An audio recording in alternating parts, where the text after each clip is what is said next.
Hello, ladies and gentlemen. Welcome to the CoinGeek Weekly Livestream. I have removed my pop filter, so every time I say sassafras, it's probably going to burn up the mic pretty hard. So I apologize in advance if you're listening with headphones on and your volume high, because you're deaf now. I'm Kurt Wuckert Jr. Oh, and hitting my mic. Sorry. All right, reset. Zen. Everybody, welcome to the CoinGeek Weekly Livestream. I'm your host, Kurt Wuckert Jr. Thanks for joining me at 2 p.m. Eastern Standard Time every single stinking Tuesday. If you could like, subscribe, hit the alert bell, and all that jazz, let our digital overlords know that you do indeed wish to consume our content, mainline directly into your brain if necessary. You can sign some consent forms and we can actually beam this directly into your skull. Of course, then it becomes the property of whichever platform that distributed to you. So mixed bag there. Everybody, it is Independence Week, which means all the people that don't understand history are going to be super excited for freedom. And all the people that do understand history are going to be rolling their eyes while while people drive drunk and make decisions that they probably shouldn't be making with explosives in their hands. So for our non-American listeners, you should come to Florida and see what this holiday is actually all about, everybody. It's a good time. But I wrote an article. If you check my pinned post on X, formerly Twitter, you can read some of my disappointment with the nature of the holiday, some of the stuff that I wish we were celebrating instead, and a little bit of history about the revolution and the revolutionary period in and of itself. Very few people understand that the government created by the American Revolution only lasted until 1789, at which point there was a coup d'etat, and lots of interesting stuff happened thereafter. So please read about the Sons of Liberty and some of the other stuff going on over there. Super pumped about it. Also, if you haven't been paying attention to the interwebs, to the X posts, to the tweets and the twats, everybody, some Terranode documentation came out today, and there is beginning to be the rollout of the open source version of the Terranode software. So for all the people saying that's definitely fake and that's definitely vaporware, well, we've got some docs to show you. So check out the links shared by both BSVA, Siggy. I've shared a couple of things and retweeted a couple of things as well. You should check them out. Good stuff going on over there. I'm really excited to hear the Blockstream response, which I'm sure the bearded one is currently typing about all the reasons why it doesn't work very well, and that's going to be a whole lot of fun for everybody to read as well. Anxiously awaiting, but for anybody that wants to hop in there, start to take a look, poke around, make a pull request, why not? You can probably do that over on GitHub, but check out the X. People are pretty pumped. Gorilla Pool has downloaded and installed the newest version of the software. I believe we're on 0.9.16, I think is where we're at. And stuff is looking pretty cherry, everybody. It's bananas. Pretty pumped about it. So I am going to take a deep breath. I'm going to return to Zen here for a moment. I just drank a lot of coffee, so I'm pretty pumped. Pretty pumped that you're here for the CoinGeek Weekly live stream. The reason I'm pumped and the reason why I drank my coffee is that one of my best friends in the space, one of my key people who I bounce ideas off of, or when I'm feeling a little, extra frustrated, or if I've got a big idea, one of the people that I sense check my both my good ideas, my bad ideas, and my outrageous emotions sometimes. I go to Bryan Daugherty. Bryan Daugherty is head of policy something with the BSVA. He's the founder and Grand Poobah, I think is the official title when he's in the islands, of Smart Ledger and various other things. Also, just he's a New Hampshire guy, a libertarian. He's got a bunch of street cred back from when guys like me and him used to really go hard and fighting for the revolution. He's an old Ron Paul guy, so we have that in common as well. And Bryan's just one of my favorite people. He's a genuinely good person, genuinely cares about the technology, and he's putting his proof of work in both as an entrepreneur and as an advocate. Not just an advocate on the internet. He is throwing a suit on and hopping on red eyes and showing up in Washington, D.C. and educating some of the most difficult people to educate on anything. The brilliant people of Washington, D.C., who we've got a lot to talk about, because I think the big old bill, big beautiful, what's the big beautiful something bill, I think has maybe pass the Senate today. Of course, they cut out most of the savings, and they probably added more spending to it. So we'll cut into a little bit of that too, I'm sure. But before we do that, thank you to our sponsors, Rock Wallet. Rock Wallet is fantastic. They have been a killer sponsor. It's a really good product. We use it. I use it both personally. We use it at Gorilla Pool for all kinds of things, not just sending transactions in and out, but also the trading aspect of, hey, we need stable coins, or we need a thing, or for the love of God, we need BTC for whatever, make a purchase, that kind of thing. Rock Wallet's really great, works really well. It's been consistently good for us. And then also the folks from Otherworldly TCG, who will give a full and free deck of cards to the comment of the day. Thank you to Otherworldly TCG. So I'm going to take a little breather. We're going to run the ad, and we will be right back with Bryan Daugherty.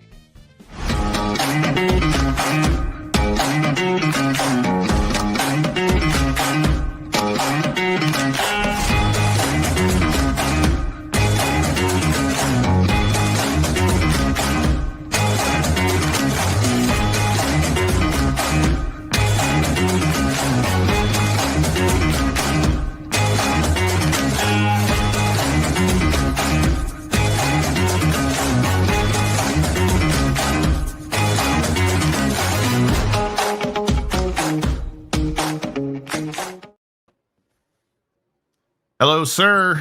Hello, Kurt. Thank you for having me back on today. How are you doing today? For sure, man. I'm doing, all things considered, I should be a very happy person. Like happy, healthy, all that stuff, healthy family, like things are good, but there is there is discord in the empire. Not a fan of the bill. I've been a critic of the bill. I've had a lot of my Trumpkin friends telling me, like, bro, just wait, it's going to be awesome. And it's like, no, it keeps getting worse. Spending, right? It's a lot of spending. Yeah, in fact, I think record-breaking new deficit spending, as I understand it. Yeah. So, yeah, I mean, it's definitely, I find it disappointing that we're not able to curtail some of the wild deficit spending that we have. I mean, not just for our generation that's kind of written off already, but for our kids, right? We both have children, and they have to grow up in this world, and that's really what got me originally involved with politics back in 2008. And I did everything that I could, and for those first 7 years, until I just felt as if the venue that I was choosing was not the proper venue. And even today, when you look at the political landscape, even in our industry, like if you and I went back to when we first started, almost very same day, right?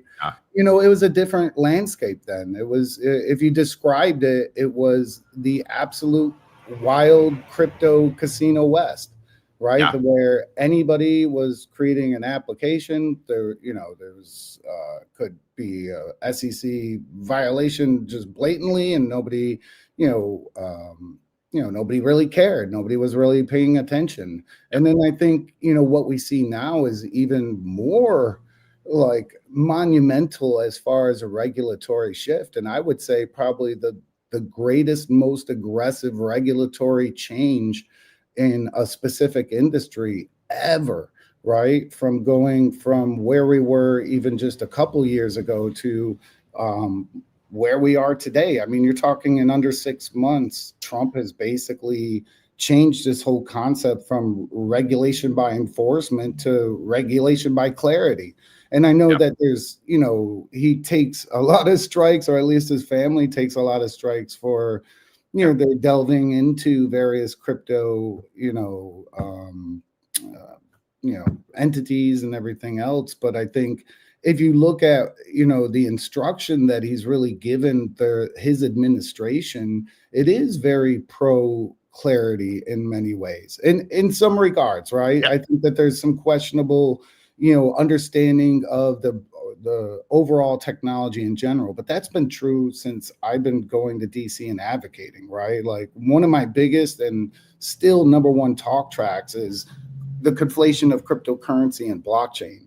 But even last week, the Commerce Department passed the House passed the Blockchain for America Act. Right. Most people never even reported about it. I think it's one of the most, exciting things or signals that you could almost look at, best, especially coming from the utility side of this type of technology, because it's basically asking each of the government departments to look at transformational blockchain solutions, right? So they're looking for, how can we do better procurement? How can we do better logistics? And each one of those departments are now going to be open to receiving, insight how various technologies can be used. And whether that's Department of Energy, whether you're talking Department of Commerce, Department of Agriculture, we should be reaching out and advocating about, these type of, pro utility solutions. But For sure. So that's an interesting, one of the things that always freaked me out about government is, first of all, just how many pillars there are that you don't even know exist, right? And it's like random things will end up being the domain of, like, why is the agriculture department in charge of this bizarre? So I'm curious if you look at all the different ways that a blockchain can be regulated, either like with the law, like being that Congress passes laws that are enforced, versus sort of executive branch regulatory actions or policing actions. Like, a lot of people don't realize the SEC is like, they have to sue. Like, they're essentially an advocacy group that sues. So there's like a lot of weird confusion about that kind of stuff. Who do you think, in your experience or in your opinion, who actually has the most sway in Washington over the nature of things? Is it Congress? Is it the White House? Is it is it like the Department of the Interior for some reason, or what? Like, who's actually got the biggest lever to pull? I think that there's various levers, right, at various levels. I think in this industry specifically, the Treasury Department plays a bigger role than most people give credit to. They have, the Bank Secrecy Act that they're trying to prevent illicit finance, and that applies through these cryptocurrency technologies, right? So, that they play a big role in their influence in maybe some of the regulatory concepts that were originally pushed, even the last couple of years. But then when the vacuum kind of comes in over the last 6 months with Trump, I mean, they've really kind of changed. And, the administration, has been giving orders, right, or requests, right, of this is what our agenda is, and this is what we would like to accomplish, and find a way to make it happen, right? And if the numbers are in your favor, obviously there's a lot more than you can do than if you have to, reach across the aisle, right? And I think we'll see that with the market infrastructure bill and kind of how that plays out over the next few months of, where it's in the Senate, and they need, a few Democrats to participate within that process to get it over the line, right? And these are things that even in our meeting, in the executive office with Bo Hines, that, he advocated that, look, our agenda is to, one, get the Stablecoin Act passed, and then, 2, get the market infrastructure bill, so that way we have this regulatory clarity. And then from there, they actually were planning to look at more blockchain utility solutions and how this could transform our systems today, whether government or commercial. And I think that's where, again, when you reflect just on the time period that we've been involved, in this space specifically, huge change. Huge change, right? I mean, and I'm not huge on, executive orders that are issued, but, even if you read into some of those executive orders, I mean, a lot of them are for the protection of open source development or self-custody or mining. And these are, exactly, the opposite, requests that, say, the Treasury Department and the Bank Secrecy Act of new authorities that they would have been asking for. So there is a, maybe a small battle going on of finding consensus, right? A great word for it, to ensure that, I really feel that they're sincere when they say that they want to, whether it's make America the crypto capital, or I've really read into that much more than just the cryptocurrency side, and looking at, the RFPs and SBIRs that are already being released that are looking at these type of technologies, right? Not the financial rails, but the actual way to provide data integrity, better information security, better logistics. And, I think this creates a huge opportunity for transformational change, right? No different than Scott Stornetta, Stuart Haber back in 91, right? Sure. The dawn of digital documents, realizing, hey, we need to have integrity in this, and the integrity in these documents, and be able to understand the veracity or truthfulness of them as far as when and where and if they've ever been changed. And, the same, maybe Doge experiment that we saw in the first few months, where you did detect efficiencies and misspendings and all sorts of maybe atrocities were uncovered. Who knows? It'll be interesting to sort of see what comes out of that. But like, that's a clear indication, and the support of that campaign really demonstrates that, we can expect more of these technologies to provide some of the auditability and transparency. And that's my hope, right? And maybe I'm a big pie in the sky guy, but like, I work every day to make that a reality. Pick the exact wrong time to take a sip of water.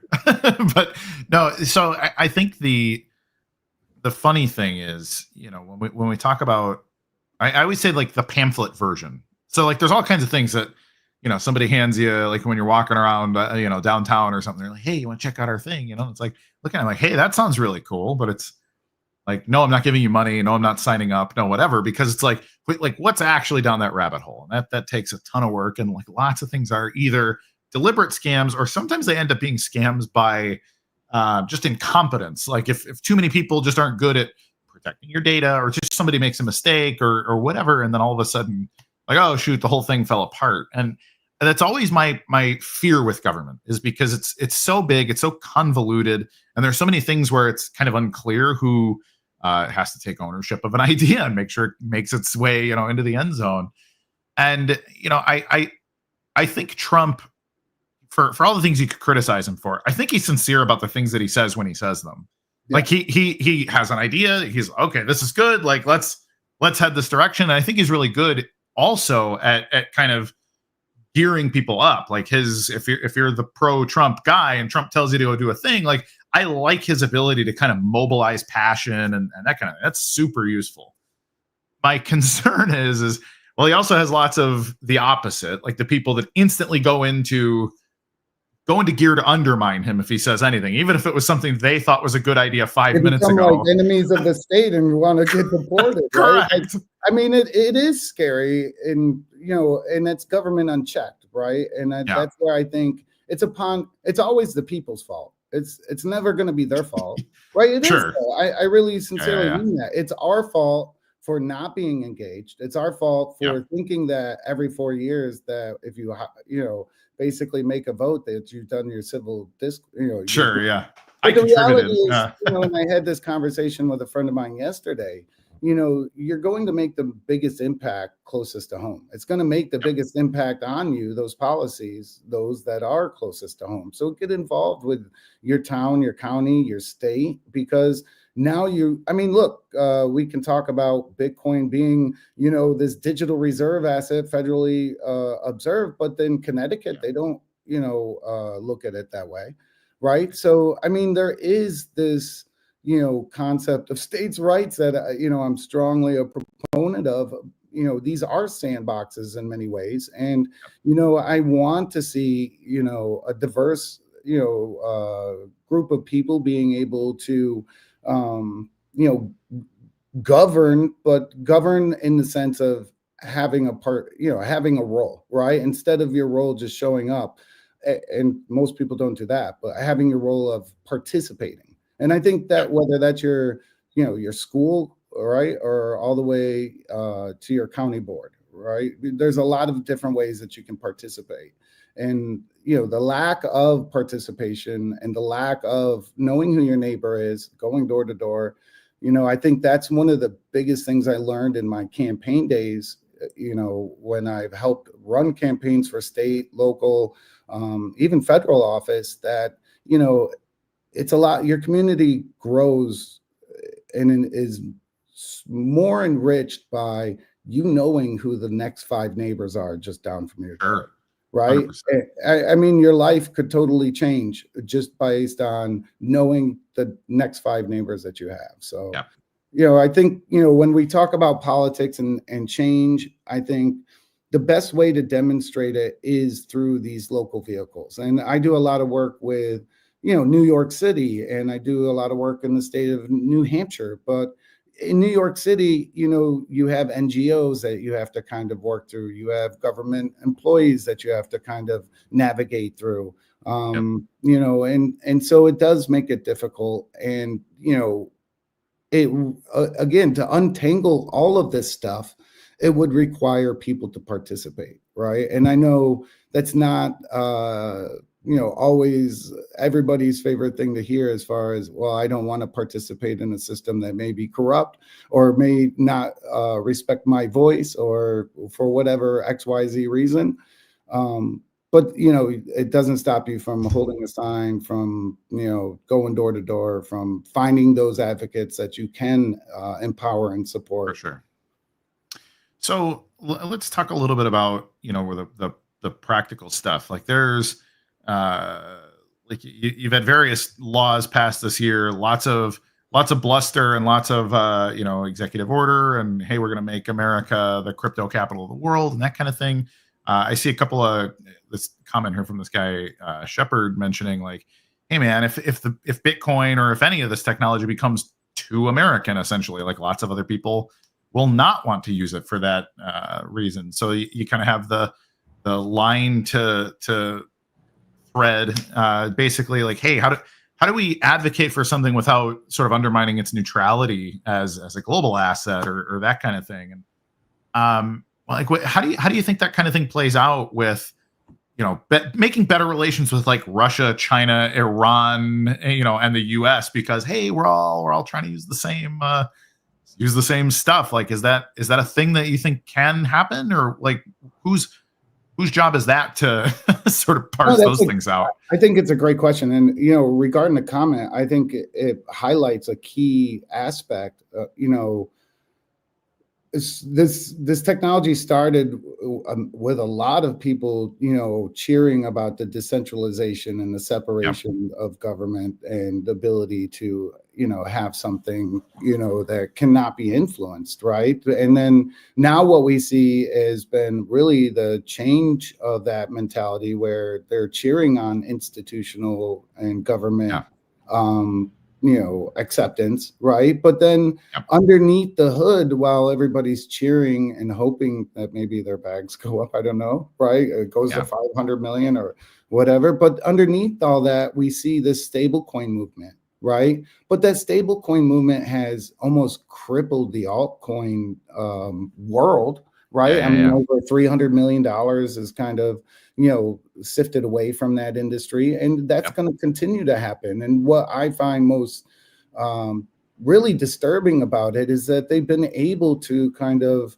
take this infrastructure, right, this concept, and still privatize it, where it's not providing, the auditability and transparency and decentralization for, the security aspect and everything else that, everybody championed for, and that we all know that we need, right? But it, here, whether it's JP Morgan, Amazon, Walmart, right? And we're going to have this world full of layer 2 stable coins that we're going to have to pay fees to exchange between one another. You know what I mean? I don't know. It becomes very convoluted. And then when you draw that out even further, you have, various regions and governments. I mean, the EU is definitely questioning, how can we ensure that, what we create and the laws and regulations that we, enforce here allow us to kind of have this interoperability? Because again, it comes back down to, what is this technology ultimately hoping to prove? And that's where I think my viewpoint differs a little bit from the majority of conversations that I see occur. Because ultimately, and I'll rely a little bit back on my sales career, right? I do see where if it's faster, it's cheaper, and it can do more, right? It ultimately becomes a better tool.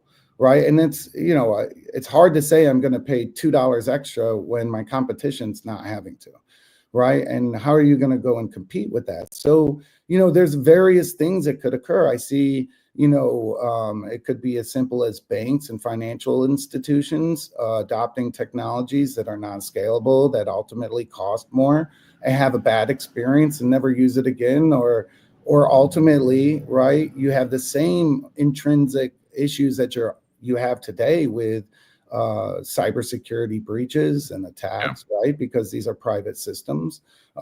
You're not getting the inherent security of a proof of work, UTXO set. I also see where, potentially those companies, whether they're utilizing it as a financial rail or they're utilizing it for the interchange of data between, their current data silos across their, across their footprint, they're going to be able to capitalize like a new Spotify model that utilized, say BSV for the micropayments and data capabilities, that would upend, Spotify's model. But, what would it require? Right? It would require, not so much the resources to build the system out, but more so the resources of social credit. You would need artists and creators that, hey, I want to protect my licensing. I want to ensure that, every play that gets played, I'm getting compensated for in real time, right? Instead of waiting 120 days, hiring your lawyer to go look through the books to see how many plays they might have taken out of your paycheck, right? So, but like those systems are trustworthy, they're inherently scalable, and they're available today. But until, there's social acceptance of looking beyond just this tribal vision, and that's what I think is being dismantled by regulation, whether people know it or not, because ultimately, these stable coins ultimately, or the banks and financial institutions now have the ability to do all of these things, and potentially, probably pretty soon, FDIC insured, so they have the safety net to do the things that potentially weren't done in the first 15, 16 years. So it's interesting. So one of the things, in my experience, I remember getting into like Ethereum and stuff in like 2015, 16, when that was a new idea.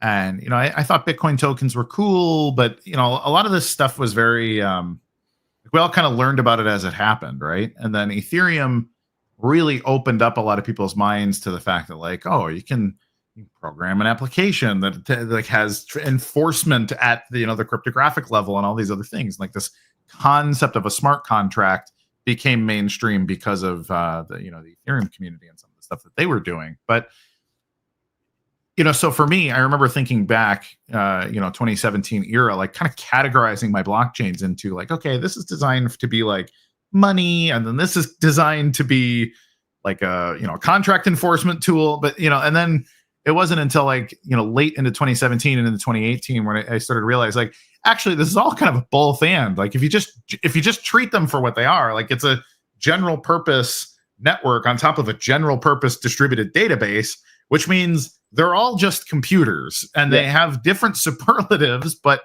this one excels a little more over here, or this one excels a little more over there. But ultimately, whichever one is the most scalable, and this is how I ended up in the BSV community, is just deciding, like, actually the one that can kind of do the general purpose thing better than anything else, that should be the one that wins, if any of it's a good idea.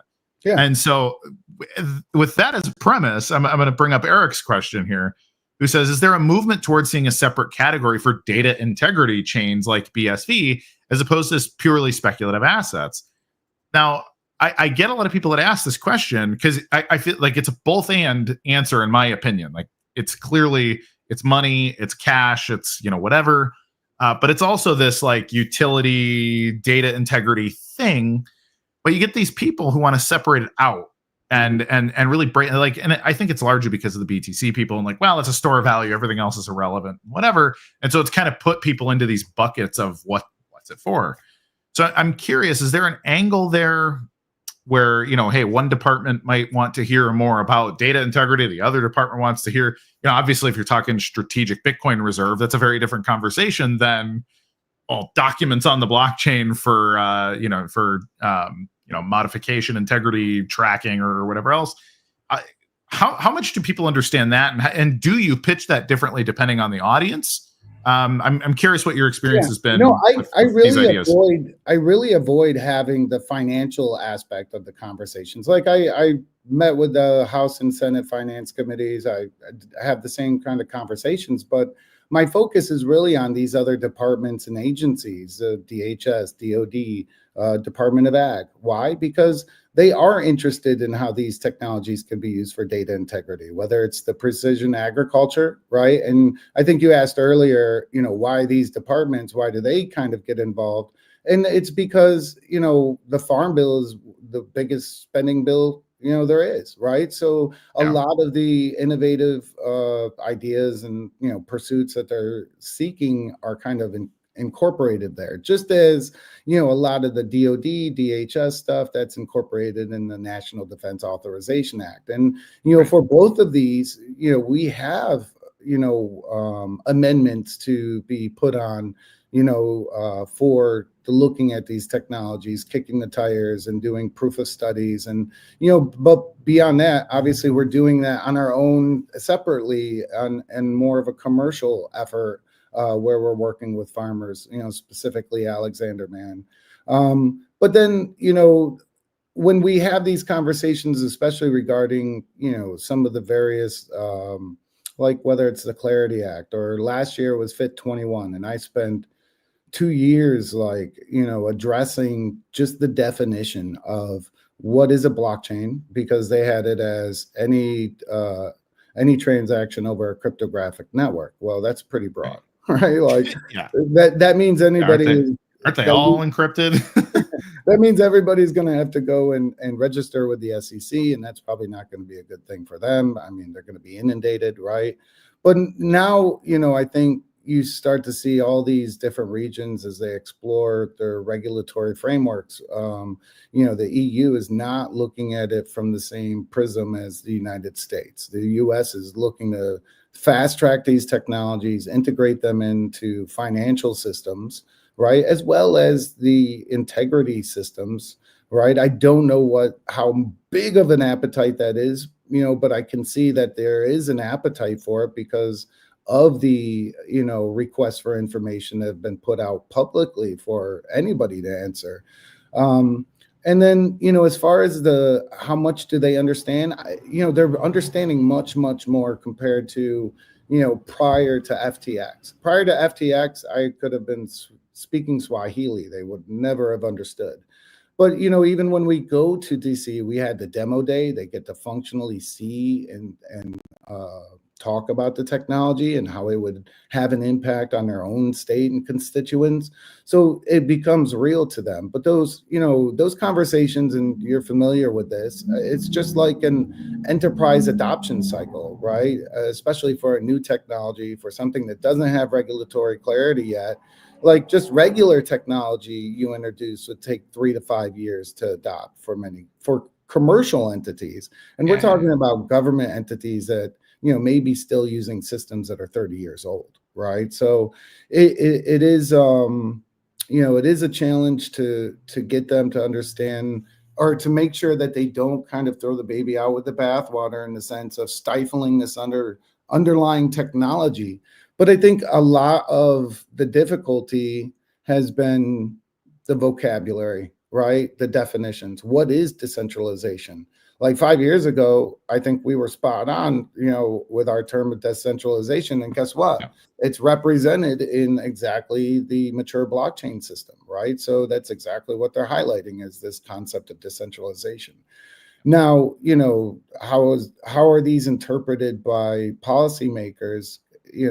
Unfortunately, unless the definitions are included in the bill, unless those definitions are very distinguished of separating crypto versus blockchain or data versus finance, you could end up with, regulatory frameworks that, really put us in uncompetitive, disadvantage compared to our, global counterparts. And that's where, these choices that are made more so by the commercial entities, the banks, the financial institutions, right? Could you imagine if, and I'm not going to say a chain, but could you imagine if the chain, it's running on a chain and it stops 4 or 5 times throughout the day, right? Or has to be reset? Like, I mean, but I just hope that we're having the pragmatic approach of ensuring we're not just going to pick winners. We're going to actually kick the tires of ensuring that it has the properties to scale and make the impacts in whatever industry or niche or sector that we're hoping. Yep. Right. And that's again where I think we see kind of this battle maybe between Wall Street and maybe blockchain crypto advocates in general, right? Those at least that advocate for decentralized networks, because they're basically taking over the entire infrastructure, right? And what happens when you don't have a seat at the table, right? You don't have an alternative but to use a JP Morgan coin. And it isn't on a decentralized system, but it's on a private, system that no different than what they're operating today. So you've brought up a lot of things that we could go into. Can you go briefly over the details on mature blockchain? I know there's like the Clarity Act and some of these things that are being debated. Relative to things like the Genius Act and some of these other, like there's lots of stuff going on. Yeah. Can you clarify just a high level point? Like what is a mature blockchain? Just so people are aware, like what's there. So the mature blockchain definition is included into the Clarity Act. There's been a lot of memos and discussion by Paul Atkins and the SEC, really about how to interpret these technologies. Prior to that, we had the Howey test. And, I really interpret the mature blockchain, 6-prong, questionnaire basically as this new litmus or Howey test for digital assets. And basically, it basically has requirements upon passage of the Clarity Act, 60 days that a blockchain or cryptocurrency or any of these type of entities that participate within the industry, even miners, NFT creators, would have to, basically confirm and self-report to the SEC that there's, no single entity control, right? And that means, there's no individual, there's no foundation, there's no affiliate that can control more than 20% of, say, a token supply or the governance votes, right? So that just ensures that there's no centralization at the top. And then you have open source operations. And this is key too, because I think, this is you see Trump as a huge advocate of open source technologies, his executive order really kind of ensuring that. You see it also reiterated in, the mature blockchain definition that all the code bases must be fully public, documented, version, all the histories has to be available, right? Then they have the decentralized upgrade mechanics. So all the upgrades must be verifiable, right? They have to have rule-based processes and, include community voting. So these are, those are the first 3. Then you have functional usability. The network, has to be live, it has to be running, has to be usable by participants without, some central party's active support. You have programmatic value creation. So the token's value should derive from its protocol level role, i.e. fee payments, staking, or governance.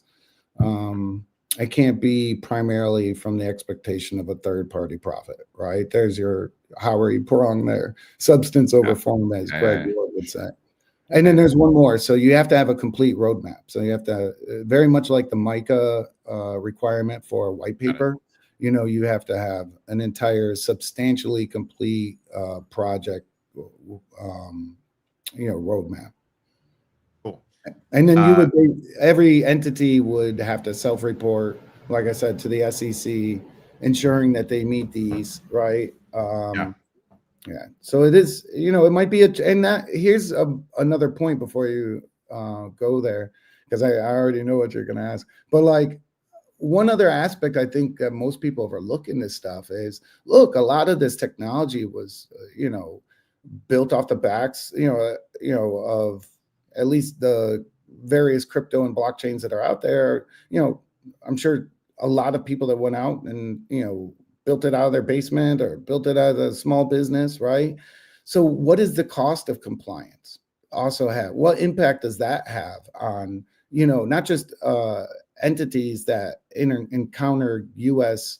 citizens, because it's not just U.S. companies, it's any company that interfaces with a U.S. customer that would have to basically self-report. But then when you think of, okay, this is a pretty big ask for, any organization, right, that to basically kind of ensure that they're meeting these standards and provide in a timely manner.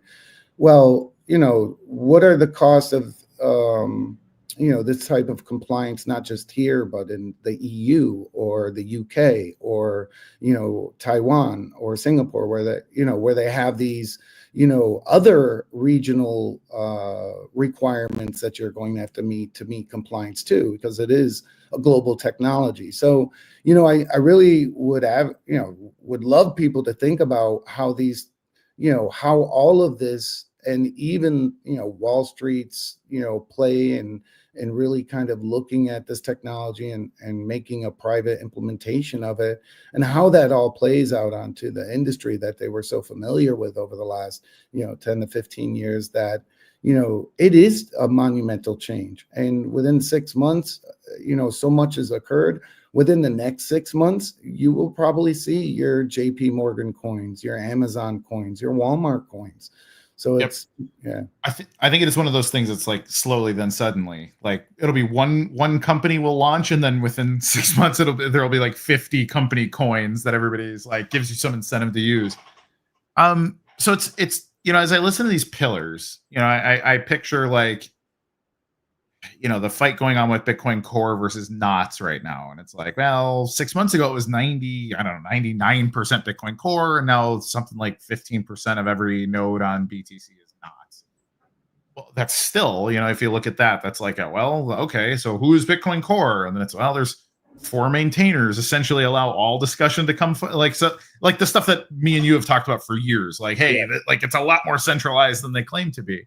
But then actually, if you get into any of these things, it's like the Ethereum Foundation, but it's actually just whatever Vitalik says it's going to be. Yeah. And then like you just go down the line with like, okay, here's Cardano, and I always forget his name, the goofball that makes all the decisions on Cardano, and like down the line. And then BSV has its own conversation about the roles of these different actors and whatever else. And so I wonder, like, if there was a fair reading of all of these things. I think most of the blockchains that they use essentially fail, but given the fact that, like, what Trump is doing with like Trump coin or Melania coin or some of these other things that are, I mean, like, this is the kind of stuff that, like, people were getting in serious trouble for 18 months ago, and now Trump's just like, yeah, it's a tremendous opportunity. Buy the coin. You can have a steak dinner with ketchup with me, and like, you get these, it's like, hold on, what is happening right now? So I'm curious, like, is this one of those things where, they push it out, and then ultimately everybody would be negatively impacted, and so then everybody gets like a dispensation of like, okay, you've got 5 years to clean up your act because we don't want to crush the whole industry at the same time.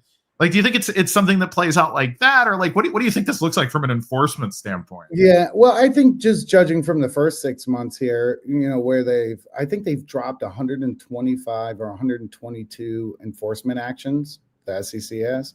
So I think just, given that signal, and just given really the memos that, Paul Atkins and his administration has put out, like, a lot of it is they are open to, having conversations around this, right? So I've met with the SEC Crypto Task Force, I think twice now, and I think that there are,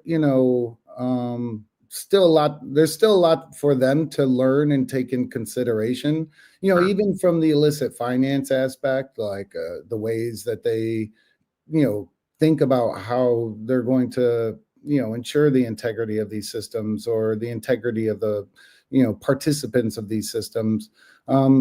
They still got some work to do, right? And I think that they're open enough, and this is what I really like about at least,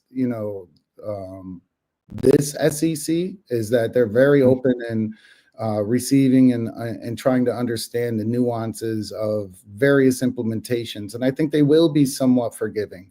But I do think that there's still, like, they're going to expect you to self-comply, right? Sure.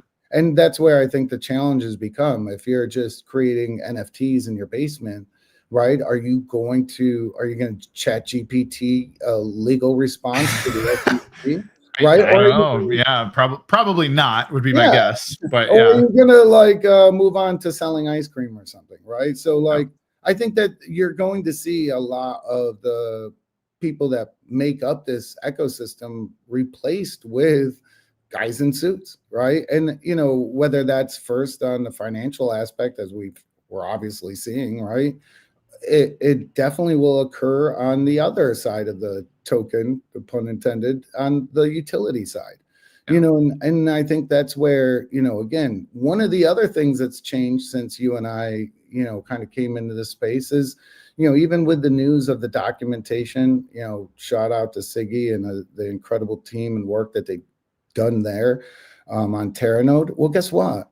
What does that prove? It proves that this false idea or paradigm of the blockchain trilemma was, broken, and that there was no reason, to try to solve something that was never a problem in the first place. And that's why we have, thousands of blockchains and cryptocurrencies. They were all chasing, how do we scale this well, some of them were chasing maybe, how do we scale this technology, right? And how do we actually bring it to fruition? Because whether you're talking 7 transactions per second, 34, 36 transactions per second, we ultimately know this technology can be used more than a financial rail and can, really serve as, again, an extension of today's internet, solving 2 of the key problems for information security and no native payment system.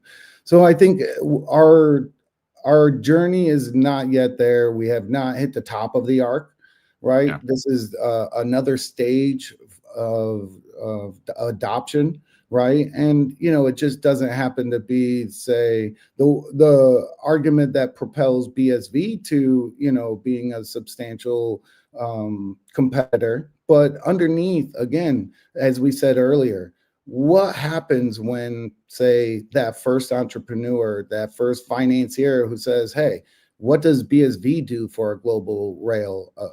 Let's do the numbers. Right. Well, I can tell you, you can save $2.9 billion a year in transaction fees. You can have instant settlement. You can actually introduce a $1.9 billion in new revenue from micropayment capabilities. Well, you can't do that anywhere else. So ultimately, I think, what I'd like to see happen is, utility ultimately becomes, the standard, right? And the value. And, unfortunately, until, these things are proven out, and this is a great day in the sense of having a public scalable infrastructure that does over 1 million transactions per second, like, stop, right? I mean, 1 million transactions per second, there's, with 75,000 petabytes of data flying around, there's a lot you can do, right? Sure. And I think that those are the big wins. Is, people may look at the price of coins, but ultimately that was never the end point. The end point is receiving money for the value that you can provide somebody else. And hey, if it's at $5, great, I can do a lot more for cheaper. Sure. Well, it's funny because, like, there's an antagonism about what it's for, right? And it kind of keeps coming up. Like, is it supposed to trend up in value forever and make me rich? And, like, yes, a sound money should trend up relative to whatever it's replacing, and how unsound your fiat currency. Like, there's lots of macroeconomic theory about stuff like that. But ultimately, it's just a tool. And like, I tell people, look, the dollar's purchasing power has been trending down for 122 years or something now, right? The dollar wouldn't exist today if it was under the same type of like landscape that BSV has to survive in, right? Right. So like, it's not a fair competitive field, right? Yeah. When you have delistings or exchanges that allow for the downplaying of BSV, I think that again, it's not a fair competitive field. And all I hope for in a lot of my work, at least in DC and various states, has been to ensure that there's a competitive field, right? Like let's not pick winners. Let's just allow these to grow to see which one does provide the greatest value and impact. That's it. Well, and really, I mean, that's the thing is like, I ultimately just want to see what gets created with the tech. Like for me, it's always been about business. It's entrepreneurship. Mm-hmm. It is the stuff that the money enables. It's like nobody wants to be rich so that they are rich. They want to be rich because they want a big house, or they want to drive the stupid car, or they want to have like an iced out chain and diamonds in their teeth, whatever, or they want to buy a farm and just build a friggin' wall around it and have nobody able to bug them ever again. And like those are all very good reasons to want to be rich, but it's the money itself is just a tool. But for some reason in the blockchain space, everybody gets obsessed about like there's this underlying philosophy of money that everybody's got this like weird filter on, like, are you an ally? And it's like showing up at the a communist party meeting and like nobody's communist enough and they all just end up killing each other. Right? And so when I think about like utility, I'm going to make two examples. One is XRP, which got their SEC case thrown out and whatever. Like they're a real business, which I think is objectively false. I think XRP I think they're wrong. I think they are the bad guys. I think they purposely did an illegal thing with the XRP launch. And on the opposite side, you have Library Token by Jeremy Kauffman. And he got slammed, I can't remember what it was, $20 million fine or something. And his was it's inside of like 0.1% of projects where the token was actually used on a real platform to buy real things, like buying real space in this database to do it was a video platform and like all this stuff, like swapping space in order to have like a decentralized YouTube. And he had customers, like real paying customers that were doing a real thing with the technology. And the SEC just like crammed it on him with no lube. And like, it is just, when I think about Jeremy Kauffman and how that all played out for him, it's just like, okay, like they basically killed him and killed his company to make an example out of him, and then let Brad Garlinghouse, who objectively I think is the bad guy, just be like, well, like let's let him go. Oh, I'll pay a fine, or I don't even have to do that. Yeah, we're good. Yeah, I don't even know that they paid any. I mean, they obviously had to pay their legal bills to deal with the suit, but like what the hell, like, so how do I as a normal person parse that out? Like, man, should I be terrified or should I plow through? I wish I had the answer to that. Again, I think an administration's job is to ensure that there's fair and transparency throughout, right? And I don't know, obviously there's all sorts of detractors out there, and we can only hope that you do have a fair and honest shot at doing these things. And to me, you can think about all the negative or all the potential favoritism or nepotism or anything else, but ultimately, how do you know unless you do it, right? How do you know unless you say, I'm going to go and engage with the SEC, explain my position, and then see where there's common ground for them to understand what I'm trying to do. And I think that's where most people are more afraid. Like, 2 years ago when I was working with Greg to create my card shares, where we're fractionalizing cards and providing governance tokens, right? I knew that they had nothing to do with, a financial investment. So I headed off and I wrote to, the Biden's SEC crypto task force and asked them with, all of my own, governance and documentation of saying, I want you to look at this, and here's various legal aspects that I cover. And, this shouldn't be considered as a financial instrument. Well, a lot of people said I was crazy for telling on myself. But again, like, are we supposed to be afraid of the government? And it goes back down to no, right? They're supposed to work for us. So well, maybe. Sorry. It might be deported. But, we really have to like at least change that mindset of I love the Reggie Middleton story, right? Like, you have to fight for what you believe, right? And until we do that, none of these things are rights or law, or they're just laws, but none of these are rights unless you're willing to defend them and work to keep them, right? And that's where, if you feel as if, hey, I can create this entity because it's compliant, it falls within the structure of law, common law, or at least regulatory aspects that are already established, then, you should feel confident and go forth, right? And I guess, some would make the argument of, hey, if they come back and hit you with a fine later or tell you did something wrong, maybe that's the easier way to take care of it. But I don't know. Yeah, I don't have an answer to that one there. That's okay. No, that one's a tough one. So we got about 2.5 minutes left, and every time we talk, it feels like we should have done 2 hours or something. But do you have any like final thoughts? Anything you wish I covered, or big idea that maybe people should take to the bank from this conversation? Yeah, well, I mean, I'll give you a couple updates just on, some of the things I've been working on, via BSV as well as just via Smart Ledger. A couple weeks ago, I was in New York City with Jay Alexander from Fubu fame and Greg and Sean. And, we had a great time. We got to meet Riddick Bowe and Larry Holmes and Murad Muhammad. We also had a really great podcast that should be coming hot, man. Right?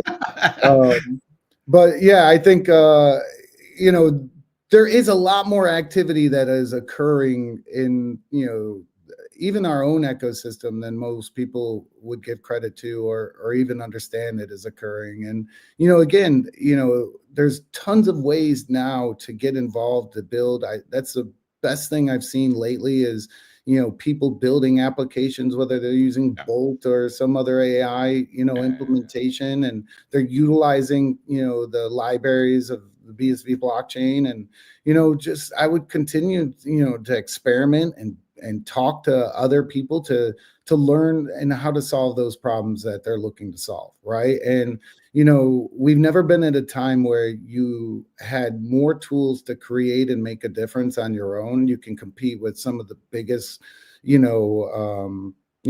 businesses on the planet. And so do it, like use the tools that are available, right? Educate people and really create. That's what we need, more creators. There's let's close on this because I basically, what are your thoughts on JD Vance? And I'm going to preface by saying I wasn't sure how I'd feel about him. I basically liked him just from his rhetoric before he became the vice president. But as a sitting vice president, I've quite liked his maturity. He's very even keeled, and he's really good at seeing both sides of the argument. Which, everybody wants him to be like, oh, he's just Trump's bulldog or whatever. But I think he's the exact opposite. He is he's the guy who's like, hey, I'm going to grease the skids. Like, here's what the president actually wanted you to understand. But in somehow in a way that both doesn't undermine the president and doesn't disenfranchise whoever is, the other party that he's trying to bring to the table. So I've been super impressed by JD Vance, just for his managerial style, for lack of a better phrase for it. But I'm curious, what's your take? I find him as an honest broker, right? And that's really what I would classify him as, is somebody, that's going to try to find the middle ground or at least convince you that this way is better, right? That's the type of characters you need, to kind of serve both entities, right? There's checks and balances. I've always found, I thought his background was something that was always going to provide him value in a position, specifically as vice president.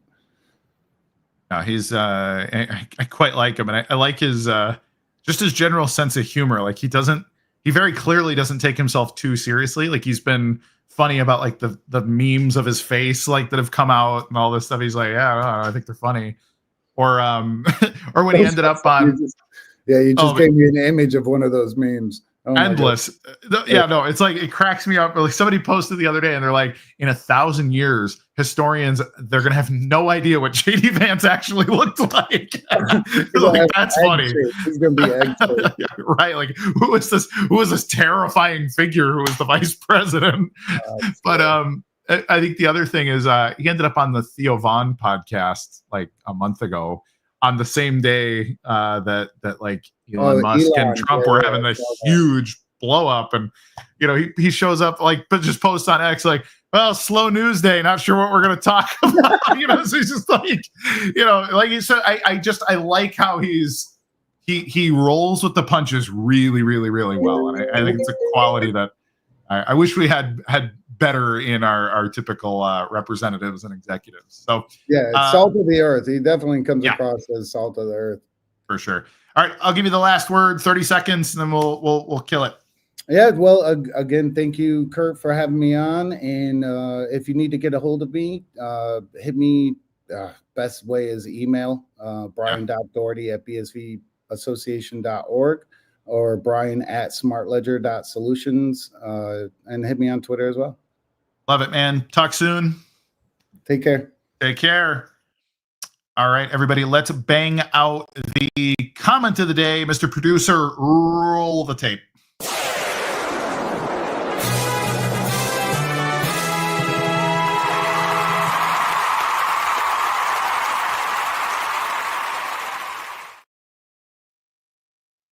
Gonna be Mark Hademan. I think that's the right way to say that.